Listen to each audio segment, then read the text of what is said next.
ఈ రైతుల పక్షాన ప్రశ్నిస్తాం. నిన్న ముఖ్యమంత్రి గారు హైదరాబాద్ లో మాట్లాడుతూ నేనైతే రైతు బంధు పైసలు వేసినా, రుణమాఫీ పైసలు వేసినా రైతులకు పడ్డదో లేదో నాకు తెలియదు అని నిన్న ముఖ్యమంత్రి గారు చెప్పడం జరిగింది. నేను ఇప్పుడు ఈ గోపాలరావుపల్లి గ్రామంలో అడిగితే రైతులు మాకు 3 పంటలకు రైతు బంధు పడలేదు, అప్పుడు రేవంత్ రెడ్డి గారు ఉన్నప్పుడు ఏడాదికి 3 పంటలకు రైతు బంధు ఇవ్వన్నాడు కానీ ఈయన 3 పంటలకు ఎగబెట్టిండు అనేటువంటి మాట చెప్తా ఉన్నారు. రుణమాఫీ పైసలు నేను వేసినా అని రేవంత్ రెడ్డి గారు చెప్తున్నారు. ఇప్పుడు గోపాలరావుపల్లి గ్రామంలో నేను అడిగితే 70 మంది రైతులకు ఈ ఊర్లో ఇప్పటిదాకా రుణమాఫీ కాలేదు. 70 మంది రైతులకు మాకు రుణమాఫీ కాలేదు, మా బాధను అసెంబ్లీలో నువ్వు ప్రస్తావించు అని ఈ గ్రామ ప్రజలు నా దృష్టికి తేవడం జరుగుతూ ఉంది. అంటే ఇటు రుణమాఫీ కాలేదు, అటు రైతు బంధు పడలేదు, ఇటు కాలువ కూడా రాకపోవడం వల్ల బావులు ఎండిపోయి పంటలు ఎండిపోయే పరిస్థితి వచ్చింది. మా పెట్టుబడి పైసలు కూడా రావడం లేదు.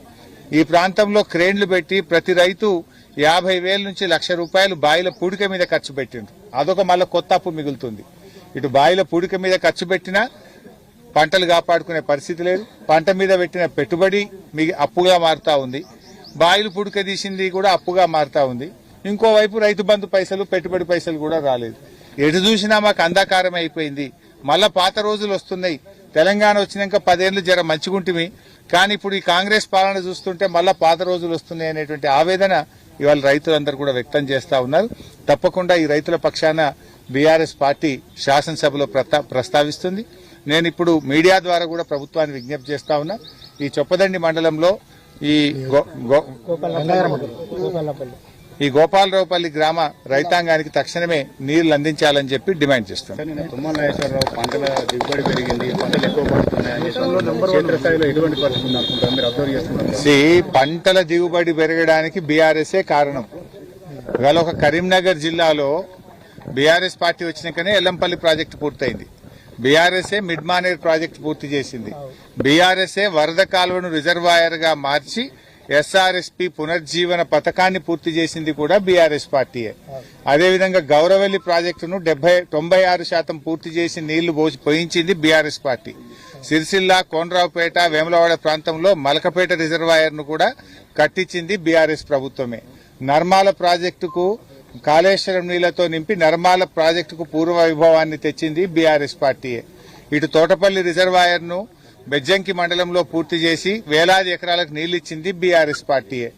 అదేవిధంగా కాళేశ్వరం నీళ్లను ఇటు ఎస్ఆర్ఎస్పీ కాలువలకు కూడా మేము లింక్ కలిపి అటు మంతెని, పెద్దపల్లి, టేలెండ్ భూములకు నీళ్లు అందించింది బీఆర్ఎస్ పార్టీ. మేము ఇవన్నీ చేసుకుంటేనే కరీంనగర్ లో ఇన్ని పంటలు పండుతున్నాయి. నేను అడుగుతున్నా, నువ్వు చేసింది ఏందో ఒక్కటి చెప్పు. కేసీఆర్ వచ్చినాక ఎరువులకు బాధ లేకుండా చేసిండు, 24 గంటల కరెంట్ ఇచ్చిండు, రైతు బంధు ఇచ్చిండు. ఇగో ఇప్పుడు నేను చెప్పిన ప్రాజెక్టులన్నీ కరీంనగర్ జిల్లాలో మేము పూర్తి చేసినాం. ఇవన్నీ చేయడం వల్ల కొత్త పంటలు మంచిగా పండినమాట వాస్తవం. కాంగ్రెస్ వచ్చిన 2.5 సంవత్సరాల్లో మీరు చేసింది ఏమన్నా ఉంటే చెప్పండి. ఓ చెరువు కట్టినరా, ఓ చెక్ డ్యామ్ కట్టినరా, ఓ ప్రాజెక్టు కట్టినరా, ఓ కాలువ తవ్వినరా? మీరు చేసింది ఏందో ఒక్కటి చెప్పండి. మీరు చేసింది ఉన్నది ఏమున్నది అంటే 3 సార్లు రైతు బంధు ఎగ్గొట్టిండ్రు, సగం మందికి రుణమాఫీ ఎగ్గొట్టిండ్రు, మంచిగచ్చే ఎరువులను రాకుండా చేసిండ్రు, పోయిన యాసంగిలో బోనస్ ఎగ్గొట్టిండ్రు, ఉన్నదాన్ని ఇచ్చగొట్టింది తప్ప కొత్తగా మీరు చేసింది అయితే ఏమీ లేదు.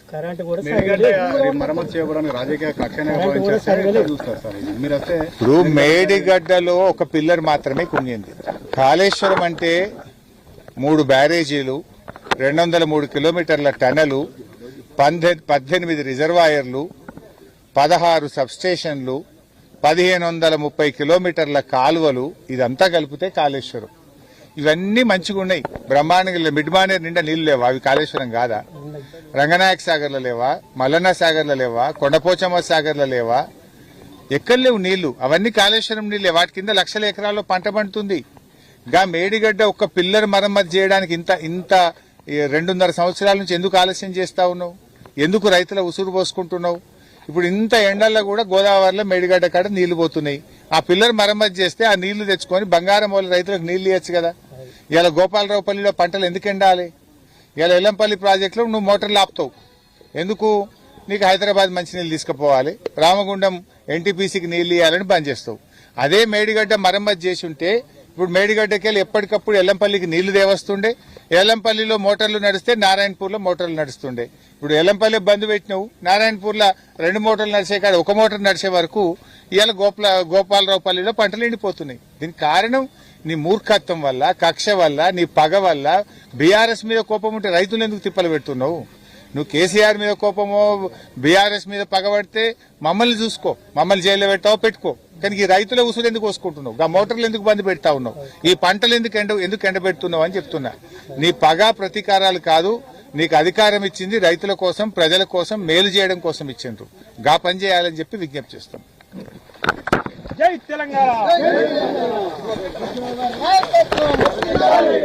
వల్ల ఇక్కడ దాదాపు ఒక గోపాలరావుపల్లి గ్రామంలోనే 400-500 ఎకరాల్లో పంట ఎండిపోయే పరిస్థితి ఉన్నది. మల్లాపూర్లో కూడా పంటలు ఎండిపోయే పరిస్థితి ఉన్నది. సో ప్రభుత్వం ఇప్పటికైనా మేల్కొని యుద్ధ ప్రాతిపదికన అక్కడ 2 మోటార్లు నడపాలని, ఒక జేసీబీ పంపితే ఒక 7-8 గంటలు జేసీబీ గట్టిగా పనిచేస్తే 400 ఎకరాల్లో పంట కాపాడే అవకాశం ఉంది. మరి ప్రభుత్వానికి కనీసం ఒక జేసీబీ పంపే తెలివితేటలు కూడా లేవా?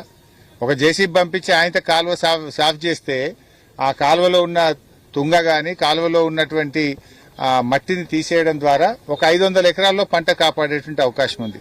వెంటనే ప్రభుత్వం స్పందించాలని, నారాయణపూర్లో 2 మోటార్లు నడపాలని, కాలువను పూర్తిగా తీసి రైతాంగానికి నీళ్లు అందించి పంటలు కాపాడాలని చెప్పి ఈ గోపాలరావుపురం ప్రజల పక్షాన, రైతుల పక్షాన మేము ప్రభుత్వాన్ని డిమాండ్ చేస్తా ఉన్నాం.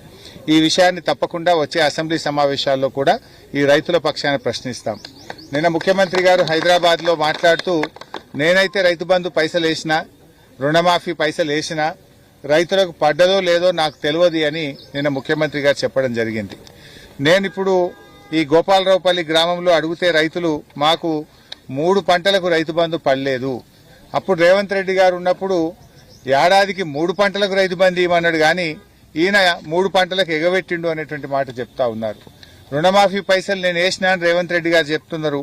ఇప్పుడు గోపాలరావుపల్లి గ్రామంలో నేను అడిగితే 70 మంది రైతులకు ఈ ఊర్లో ఇప్పటిదాకా రుణమాఫీ కాలేదు. 70 మంది రైతులకు మాకు రుణమాఫీ కాలేదు, మా బాధను అసెంబ్లీలో నువ్వు ప్రస్తావించు అని ఈ గ్రామ ప్రజలు నా దృష్టికి తేవడం జరుగుతూ ఉంది.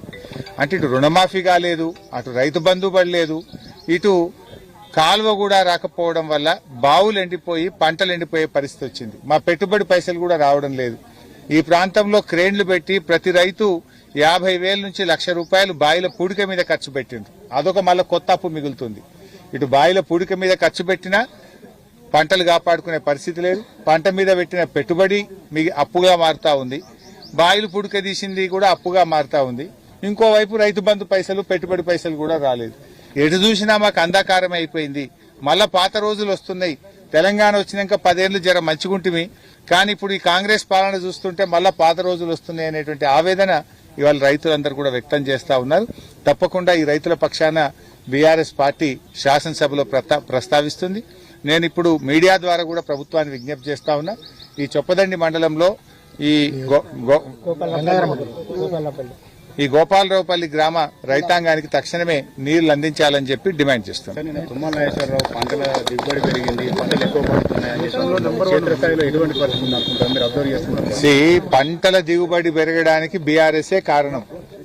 ఇవాళ ఒక కరీంనగర్ జిల్లాలో బీఆర్ఎస్ పార్టీ వచ్చినాకనే ఎల్లంపల్లి ప్రాజెక్టు పూర్తయింది. బీఆర్ఎస్ఏ మిడ్ మానేర్ ప్రాజెక్టు పూర్తి చేసింది. బీఆర్ఎస్ఏ వరద కాలువను రిజర్వాయర్